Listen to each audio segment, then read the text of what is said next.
You know someone like this.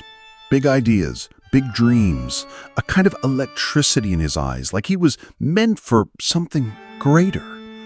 He speaks of projects and visions, possibilities that sound incredible, but they never become real.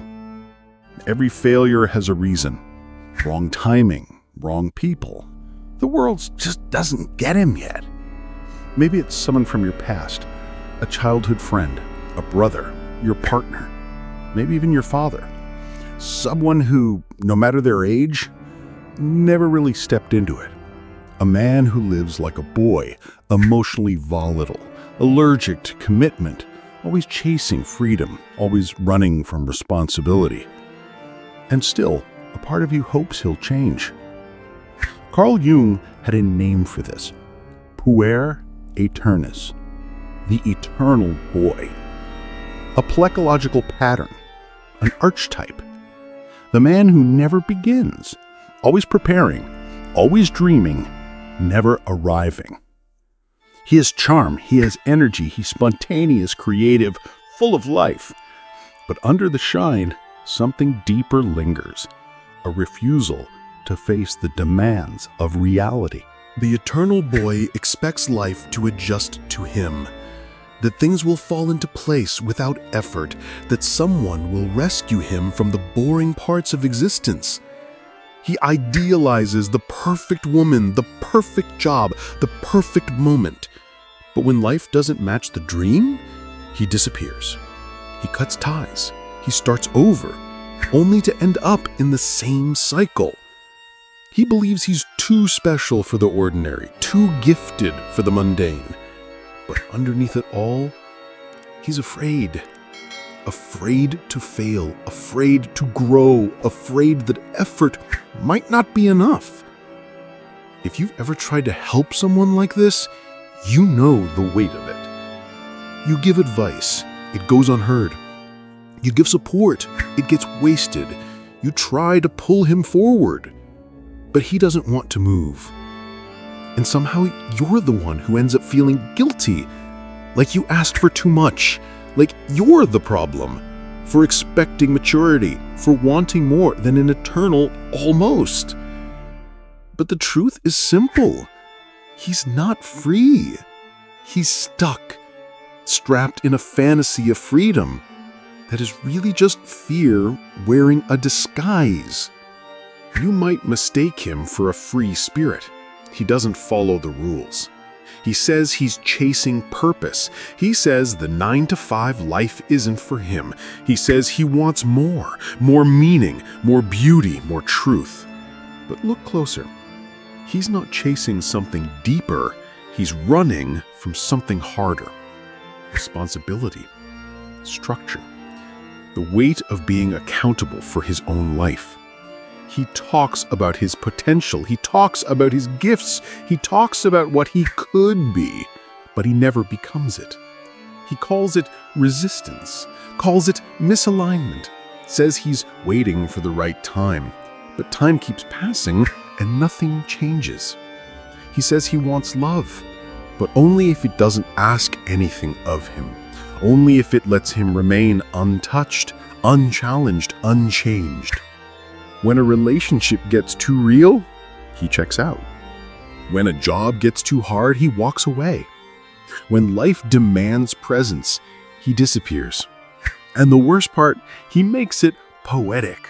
Like suffering makes him sacred, like struggle is proof he's destined for more. But suffering isn't sacred if you choose it to avoid reality. Struggle isn't noble if it's self-inflicted. He's not a martyr, he's not a visionary, he's just afraid. And until that's faced, nothing grows. Carl Jung saw this pattern again and again in therapy rooms, in mythology, in every man who couldn't step into himself. He called it a disconnection from time. The eternal boy lives in the not yet, the almost, the someday. He's always waiting for the right moment, the right woman, the right alignment of stars. But life doesn't wait. And while he delays, time hardens, dreams decay, and slowly the boy becomes a man in age only. Still drifting, still dreaming, still disappearing when things get real. He blames the system, blames the culture, blames his upbringing, blames his partners, but never looks inward, because inward means confronting something unbearable. He isn't where he thought he'd be, and it's no one's fault but his own. He says he wants to be seen, but when someone does see him, when someone mirrors back the truth, he runs. He calls it too intense, calls them too demanding. But deep down, he knows. He knows he's been circling the same starting line for years, maybe decades. And the worst part? He's convinced himself this is freedom. You've seen it. He says he's chasing truth, but really he's avoiding discomfort. He says he's too unique for structure, but really he's terrified of limits. He says commitment feels like a cage, but deep down he fears being truly known. Because to be known means being held accountable. And nothing scares the eternal boy more than accountability. So he masks it with poetry, with big words and deeper meanings. He spins narratives to protect himself from the rawness of reality. I'm just figuring things out. I'm not ready yet. I need space to evolve. It all sounds noble until you realize it's just another excuse, another way to delay becoming. Jung said the puer lives suspended, not grounded, not rooted, floating. He clings to youth as if maturity is a disease, but time doesn't care about your resistance. Eventually, life starts knocking louder. Dreams begin to feel heavier. The world, once open roads, begins to narrow, and the man who never grounded himself, he starts to feel it. The ache of an unlived life, the quiet regret of someone who always stayed close to the edge but never really stepped him. The shine starts to fade. What once looked like freedom begins to look like absence. What once felt like passion begins to feel like instability. And what was once seen as spontaneity starts to look like chaos.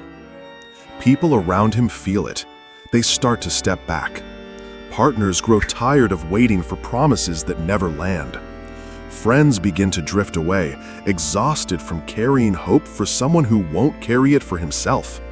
Family members stop believing he'll ever get it together. And still, he doesn't see it. Or maybe he refuses to. Because in his world, everyone else is the problem. They're too rigid, too ordinary, too blind to see his brilliance. But this isn't brilliance, it's avoidance dressed in creativity.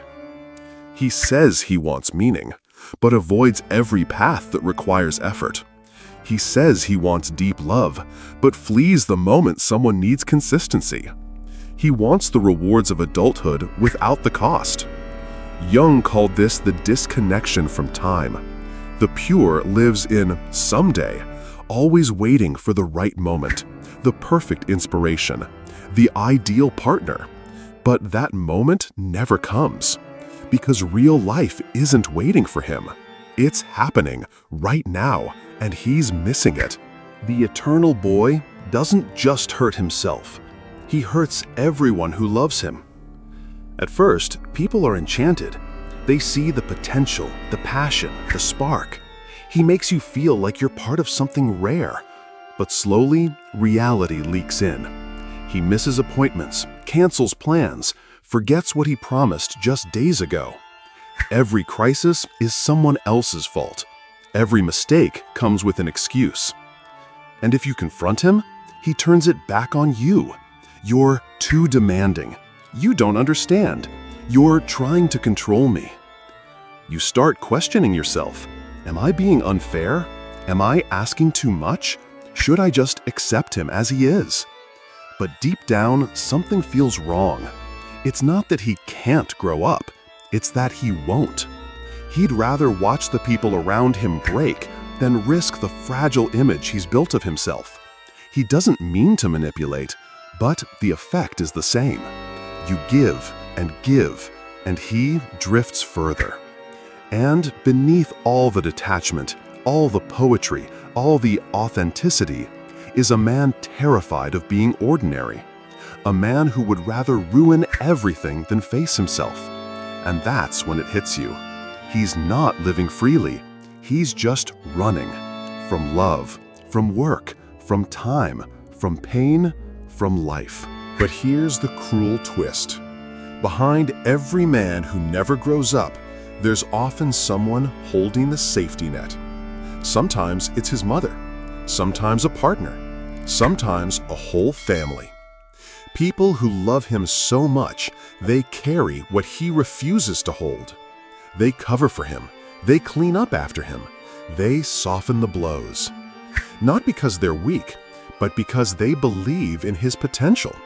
They think one day he'll figure it out, but one day never comes. Carl Jung called it the Great Mother, not the nurturing mother of fairy tales, but the overbearing, suffocating kind. The one who shields too much, protects too long, loves in a way that traps. She means well, but in doing everything, she robs him of the chance to do anything. And the man-child learns this pattern.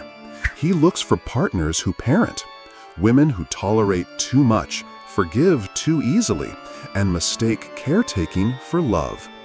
He's not searching for connection. He's searching for shelter, a place to stay small without being asked to grow. And the tragedy? The more they protect him, the more he withers. Because maturity doesn't grow in comfort. It grows in pressure, in friction, in facing the consequences of your own choices. And without that, he stays the boy, and they become exhausted, bitter, and alone. Eventually, the fantasy starts to crack. The promises get old. The charm wears thin. And the people who once believed in him begin to pull away. Not because they've stopped loving him, but because loving him has become a kind of grief. They grieve the man he could have been, the potential that never found a shape, the future that always stayed in theory. And if he notices at all, he sees himself as the victim. He'll say they gave up too soon, that they never truly understood him, that the world doesn't let him be free. But what he's really mourning is not rejection. It's the loss of an identity that was built on being special without ever doing the work to become whole. Carl Jung wrote, "You are what you do, not what you say you'll do." And that's the wound the eternal boy can't face, because he's built his worth on potential, not on action, on dreams, not decisions. So when the time comes to step up, he steps back, and the world moves on without him. There comes a moment, a breaking point. The fantasy no longer comforts. The charm no longer works. The dreams that once felt alive start to feel heavy. He looks in the mirror and sees a man getting older, but not growing up. The world he tried to escape keeps knocking louder.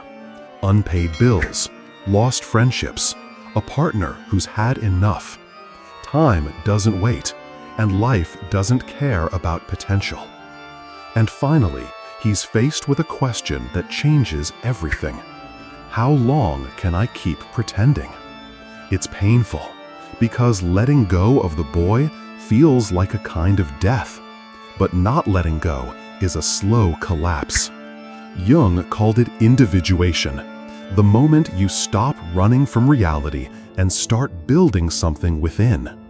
It's not about killing the boy. It's about giving him structure, letting the man hold the dreams, not be crushed by them. It's hard, it's uncomfortable, but it's the only way out. Because true maturity isn't a loss of freedom. It's the power to choose what's worth committing to. And when that choice is made, the boy doesn't disappear. He evolves. He becomes imagination with direction, potential with action, freedom with purpose. That's when life really begins.